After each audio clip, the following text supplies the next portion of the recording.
Shalom a todos, eu me chamo Marcelo e estou fazendo este vídeo para agradecer ao Moré André Klein pela leitura e pela realização do mapa cabalístico a respeito da minha alma.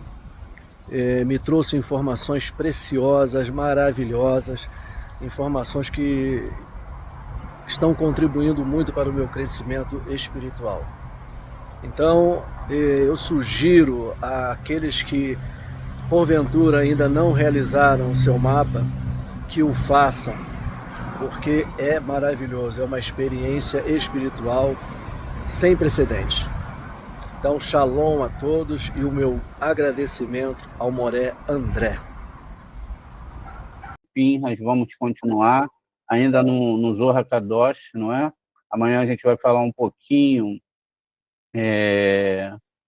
vamos falar um pouquinho sobre os segredos cabalistas de Pinhas. Hoje a gente está lendo direto no Zohar, aqui trazendo, não é? O Zohar Kadosh. Continua o Zohar Kadosh, a gente viu a primeira parte, não é? Falando aqui, quando Eliarro viu isso, Elias, ele veio para consertar e restaurar a questão do seu lugar, e tudo foi curado, né? Ele continua falando, e reparou o altar de Hashem, que estava quebrado, esta é a aliança duradoura, Brit, Caimá, que havia sido abandonada no mundo. E Eliarro tomou 12 pedras, de acordo com o número de tribos dos filhos de Jacó. Esta é a reparação do altar de Hashem. Pois bem, aqui a gente tem exatamente, não é, o conserto das pedras, né? Eu falo aqui, vamos ler aqui um pouquinho o texto. Aqui está a chave do processo na árvore da vida Malhut, é o nosso mundo. A realidade física, o palco onde a vida acontece, é onde sentimos as quebras na saúde, nas finanças, nos relacionamentos, e às vezes até um ente querido que vai embora. No entanto, a Cabala nos ensina que Malhut não tem luz própria. Ela é um receptáculo, um espelho, que reflete a luz que vem das sefirot superiores. A sefirá que mais diretamente influencia Malhut é a própria Yesod. Yesod significa fundação, o canal final por onde toda a luz e abundância das sefirot superiores fluem para o nosso mundo físico.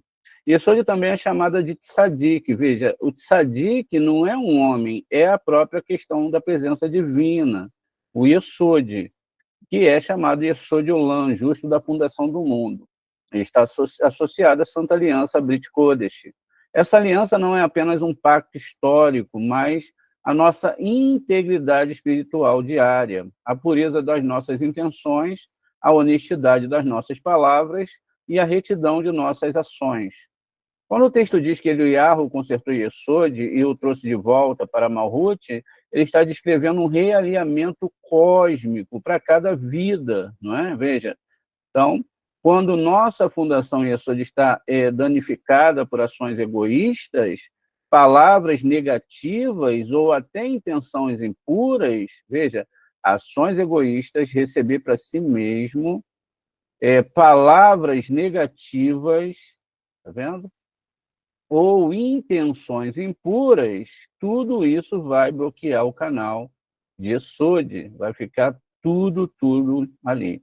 O canal para Malhut fica bloqueado ou distorcido. O resultado é o caos em nosso mundo. O concerto, portanto, não é em Malhut, não se conserta o espelho, mas sim a imagem que ele reflete. Ao consertar Yesod, ou seja, restaurar nossa integridade, nossa conexão com a luz, o fluxo de Malhut é restabelecido. E aí é o que a gente faz, a cura se manifesta no plano físico. Veja, quando a gente vê Eliyahu botando as pedras, reorganizando as pedras, na verdade, a gente lê lá essas pedras, mas as pedras são as tribos de Israel, que são os meses, está vendo? Os meses ou simplesmente as colunas diagonais aqui da árvore sefirótica. Cada uma dessas colunas representam uma letra, e são 12 letras, as quais nós chamamos de 12 letras simples, 12 meses do ano, ou 12 constelações, que são os signos. Então, consertar essas letras, isso significa que em todo momento eu tenho que estar conectado. Como que eu fico conectado? Meditando, eu fico conectado, conversando com o Eterno, rezando, consertando a minha internalidade, e assim eu vou ficando cada vez mais, não é? Mais ciente da presença divina. Com isso, as letras vão achando seus lugares dentro da minha própria árvore sefirótica, e eu estou montando aqui a árvore sefirótica, veja, exatamente dentro de mim. As pedrinhas estão todas aqui, ó, são mundos espirituais inimagináveis e que todos podem acessar como nós acessamos agora. Por exemplo, quando a gente, assim, no modo mais peixa, a gente vai ver lá que Ezequiel virou o rosto para a parede, para Sheiná, e rezou, e pediu mais tempo de vida. O Eterno teve que retroceder o Sol em 15 graus.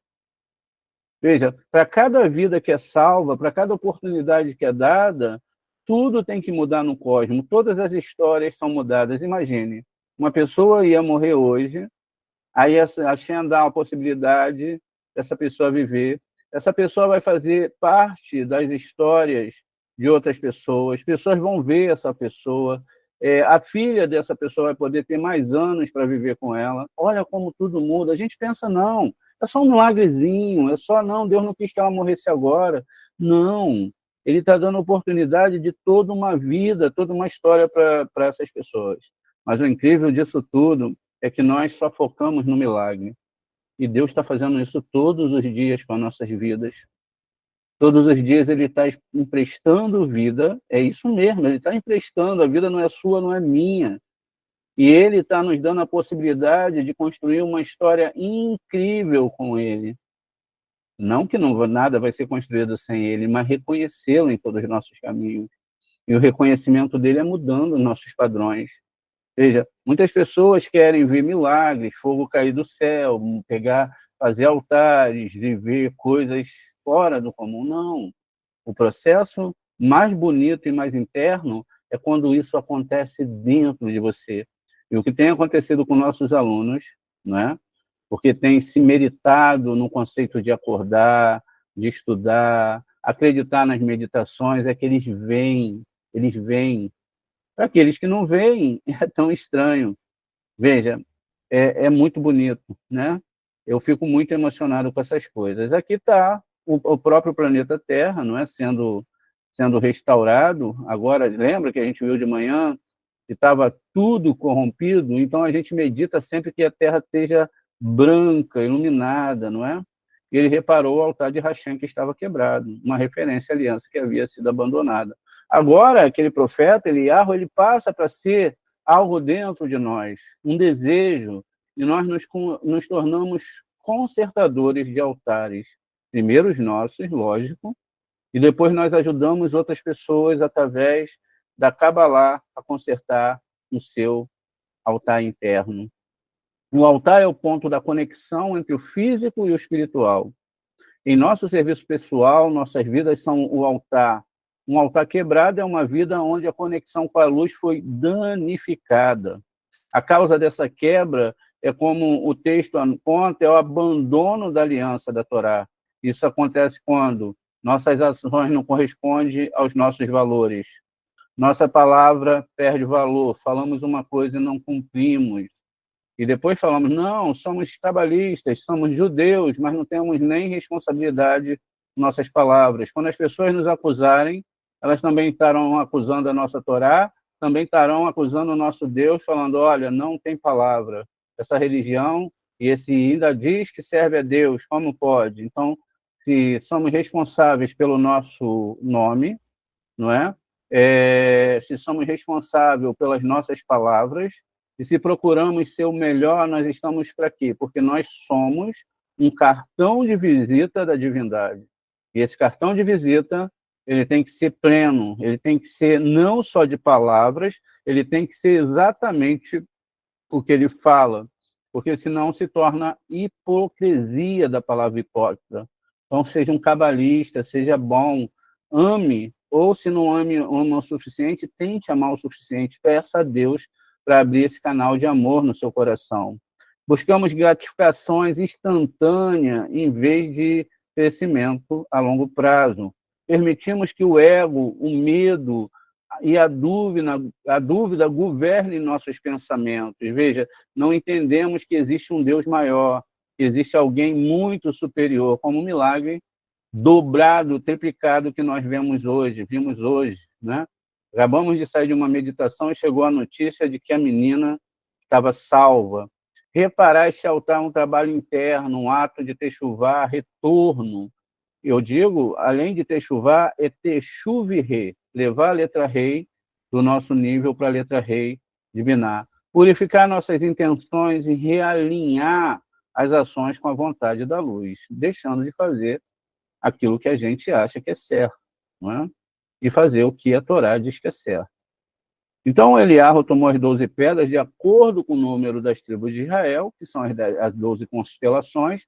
O cabalista, ele consegue fazer isso, porque ele sabe como fazer, e ele reorganiza tudo. Quando ele está meditando, ele está pegando as letrinhas, movimentando, tá vendo? Este é o simbolismo riquíssimo. As 12 tribos, que muitas vezes estavam em conflito, representam a totalidade do povo. As pedras estavam separadas, espalhadas, assim como o povo estava espiritualmente fragmentado. O ato de Eliarro, de pegar as 12 pedras individuais e usá-las para construir um único altar, é a lição suprema sobre a unidade. A cura da aliança não era apenas um ato individual dele, mas um ato que unificava toda a nação em um propósito comum. Isso nos ensina que nossa cura pessoal também está ligada à nossa capacidade de criar unidade em nosso ambiente. Cada pedra é essencial para a integridade do altar. Da mesma forma, cada aspecto de nossa vida, ou seja, cada tribo interior, precisa ser unificada sobre um propósito maior, para que o altar seja restaurado. A lição final, a emenda do dano e a cura do altar. O poder do profeta Eliarro foi de entender a causa raiz do sofrimento. Ele não tentou consertar a seca, o problema em Malhut, diretamente. Ele foi a fonte, o altar quebrado, ou seja, o dano de Esod, o dano interno de cada ser humano é onde nós devemos buscar. Não é procurar pelo mundo um lugar poderoso, um lugar, sabe, ou alguma coisa, não, é dentro de você que tem que ser consertado. Para nós, a lição é clara. Quando enfrentamos uma quebra em nosso mundo, nossa primeira reação não deve ser tentar manipular o mundo físico, mas sim olhar para dentro e perguntar: onde meu altar pessoal está quebrado? Onde eu abandonei a minha aliança da integridade, de pureza, de conexão com a luz? Essa é a pergunta que todos nós devemos nos fazer. Ao fazer o trabalho interno de reparar o altar com as 12 pedras, ou seja, as 12 letras simples do hebraico, todas as áreas de nossa vida nós emendamos o dano. Em nossa própria Esod, o fluxo divino ele volta a ser restabelecido. Ao fazer isso, naturalmente, inevitavelmente, curamos nossa Malhut, transformando nossa vida em um altar digno, em um canal aberto para o fluxo infinito de bênçãos do Criador. Continua a sessão do Zohar. Quando Eliarro viu isso, ele veio para consertar, restaurar a questão do seu lugar. Tudo foi curado. e reparou o altar de Hashem, que estava quebrado. Esta é a aliança duradoura, Brit Caimã, que havia sido abandonado do mundo. Eliarro tomou 12 pedras, de acordo com o número das tribos dos filhos de Jacob, e esta é a reparação do altar de Hashem. Então, aqui continua o texto, né? O que veio a palavra de Hashem e disse a Israel: será teu nome. 1 Malachim 18:31, 1 Reis. Ele perguntou: qual é a razão para mencionar o nome Israel no altar? Ele respondeu: certamente Israel será teu nome, significa a emenda para elevá-la, ou seja, para elevar Malhut, ao supernal Aba e Ima, Rohimá e Biná, e devolver a Santa Aliança ao seu lugar. Isso significa que Yesod de Zerampim poderia se unir novamente com Malhut, pois não pode haver união entre Zerampim e Malhut, a menos que ele retorne a sua Shiur, né? Aqui, a seus lugares entre Ab e Biná. Aqui, o altar da unificação, o poder entrou aqui no meio e acabou atrapalhando aqui. Então, veja, ao seu lugar. O altar da unificação e o poder do nome, né? Porque os filhos de Israel abandonaram a vossa aliança e, por isso, arruinaram os vossos altares. 1 Melahim 19:10, que é Malhut. E pelo segredo da emenda da aliança, ela será construída novamente. Aqui está, não é, uma simbologia do que tornou o nosso mundo essa idolatria que nós temos hoje, né? Daí as pessoas prestando culto a uma divindade, a uma entidade que é muito adorada aí no meio do pessoal, e, enfim, a gente já sabe disso, né? Para entender a profundidade desse ensinamento, precisamos visualizar a cena. A terra de Israel sofre com uma seca terrível. O povo está dividido adorando a Baal. Essa seca é espiritual. O altar de Hashem está em ruínas. Este altar quebrado não é apenas uma pilha de pedras, ele é o símbolo de uma desconexão cósmica. E a Sefirá de Malhut, nosso reino, a realidade física separada da sua fonte de sustento. As sefirotes superiores à Santa Aliança, o canal de Yesod, a fundação, através do qual a energia vital e a bênção, que se chama Shefa, deveriam fluir para o nosso mundo, está rompida. A seca na terra é um reflexo da seca espiritual. As ferramentas de reparação, né? Não Yaakov, mas Israel. Eliahu, o mestre da retificação, entende que não se pode consertar uma realidade quebrada. Ele sabe que não dá para fazer isso. Então, usando ferramentas dessa mesma realidade, ele precisa de uma força superior. Por isso, ao reconstruir o altar com as 12 pedras unificadas, as tribos fragmentadas, ele invoca o nome Israel, porque isso é tão crucial. Yaakov, que é Jacó, representa o nível da consciência do esforço, da luta no mundo físico. A palavra Yaakov vem de Ekev, calcanhar. É a consciência que está no nível mais baixo, lidando com fisicalidade, a dualidade e a aparente ocultação da luz. Israel significa aquele que lutou com o divino e prevaleceu. É um estado de consciência elevado, retificado, correspondendo à Sefirá de Tiferet, beleza, harmonia. No centro do Partsuf de Zerampim, o aspecto masculino do divino, que inclui as sefirotes de Hesed a Yesod. Ao dizer a Israel, será o teu nome, Eliarro não está apenas citando uma passagem histórica sobre seu ancestral. Ele está realizando um ato cabalístico. Ele está ativando a consciência de Israel para consertar a mesma fratura no mundo. Ele está levando o estado vibracional do momento do nível de Jacob à luta e exílio para o nível de Israel, domínio espiritual e fluxo direto. O processo cósmico, a elevação de toda Malhut. O Zohar, então, nos revela que o mecanismo secreto dessa emenda é o Tikkun, pessoal ou coletivo.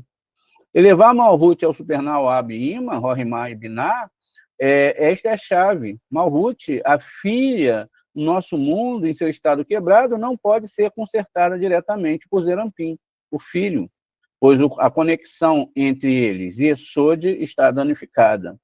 A solução é uma espécie de reboot cósmico. Eliarro, através da consciência de Israel, eleva Malhut acima de Zerampim, conectando diretamente a sua fonte primordial, Abima. Isso acontece em Yom Kippur, quando todas as sefirotes somem, e aí você conecta Malhut diretamente ao rei de Malhut, ao rei de Malhut, rei de Malhut ao rei, não o rei de rei, mas a letra rei, de Malhut a letra rei de Binah. Então você conecta. Mas só que Yom Kippur pode ser em qualquer momento. Por exemplo, o Yom Kippur dessas meninas foi hoje. Veja, a gente não pode avançar lá para Yom Kippur e voltar, mas a gente pode criar um tribunal e pedir o perdão hoje, mostrando que a Torá ela não respeita a questão temporal das coisas como as pessoas querem mostrar em qualquer momento. Pode ser Yom Kippur, pode ser também o momento da libertação, o Pessa, a passagem, e pode ser qualquer coisa quando se tem fé no Deus que rompe todas as barreiras do tempo. Talvez nós devemos entender agora o que é ser Asher-Rie. Eu sou o que sou, no passado, no futuro, no presente, em qualquer lugar eu estou lá e estou para ajudar as pessoas a entender melhor todo o processo do nosso universo, das nossas vidas. Então, veja, e ele conserta, então, né? Pois a conexão entre eles, e a Yesod estava danificada, a solução é uma espécie de rebote, como a gente viu, e aí a ligação é exatamente de Rorimá combinar sabedoria. E o que acontece aqui? Ele erra através da consciência de Israel, eleva Malhut, veja, uma consciência de Israel direta a Deus, eleva Malhut acima de Zerampim, conectando diretamente a fonte primordial Abima, pai e mãe supernos, Rorimá e Binah, que são os particufis associados às sefirotes de Rorimá, sabedoria, e Binah, entendimento. Imagine uma lâmpada Malhut cujo fio Yesod está cortado da tomada Zerampim. Em vez de tentar remendar os fios, você leva a lâmpada diretamente para a usina de força, Abba e Ima, para recarregá-la como energia nova e pura. Ao ser banhada na luz pura de Rorimá e Binah, Malhut é reconstruída de seu estado ideal, purificando de suas falhas. Então, esse é o trabalho que o cabalista faz para si mesmo, e ele faz com todo o nosso planeta, com todas as pessoas. Todos os dias nós renovamos. A pessoa está amanhã, acordando de manhã, trabalhou o dia todo, não estudou Torá, abriu os olhos, respirou, etc. E ela acha tudo bem, agradece a Deus, vai fazer tudo menos estudar a Torá, mas foram os cabalistas que, com suas rezas, suas meditações, garantiram isso. Porque está escrito na Torá que, se não fosse com a minha aliança, com o dia e com a noite, os mares invadiriam as terras, nada existiria. Então, somente o estudo da Torá é que garante todas as coisas. Veja, a consequência da restauração da união e agora o Zivug. Zivug é quando a gente tem, não é? Quando as sefirotes fazem aquele desenho, ó, desce a presença divina por cada sefirote até chegar em Malhut. Está vendo? Isso é um Zivug. É assim que se fala. Pois bem, então, uma vez que Malhut foi elevada e renovada, o rosto do Tikkun acontece naturalmente. Desenvolver a Santa Aliança ao seu lugar, ou devolver a Santa Aliança ao seu lugar, ou Malhut restaurada. Yesod pode agora ser reconectado. A Santa Aliança é curada e a fundação é restabelecida. A união entre Zerampim e Malhut, e agora o Zivug, o acoplamento, união sagrada, pode ocorrer. Zerampim, o aspecto masculino, pode se unir a uma Malhut, o aspecto feminino, agora purificada e receptiva. E desta união, né, é desta união que todas as bênçãos, toda a cura e toda a abundância fluem para o mundo. O resultado imediato na história é o fogo que desce dos céus e o fim da seca com a vinda da chuva. A chefa volta a fluir. A conclusão e aplicação pessoal. A lição de Eliarro no Monte Carmelo, ou Carmel, é um manual para a nossa própria vida. Todos nós temos altares quebrados. áreas de nossas vidas onde a bênção não flui, onde há caos e desconexão. O tempo começa quando deixamos de operar apenas na consciência de Jacob, reclamando, lutando, sentindo-nos vítimas da matéria, e ativamos a consciência de Israel dentro de nós. Isso é feito através do estudo da oração e de atos que unificam, reunindo as 12 pedras fragmentadas de nossa existência. Trabalho, família, saúde, espiritualidade, sobre um propósito maior. Ao fazermos isso, nós elevamos a nossa própria Malhut pessoal, nossa realidade diária, a um estado superior de entendimento binário. Isso purifica a nossa percepção e restaura a nossa fundação Yesod, permitindo que a luz de nossa alma, Zerampim, flua sem impedimento, trazendo harmonia, cura e bênção para tudo o que nós fazemos.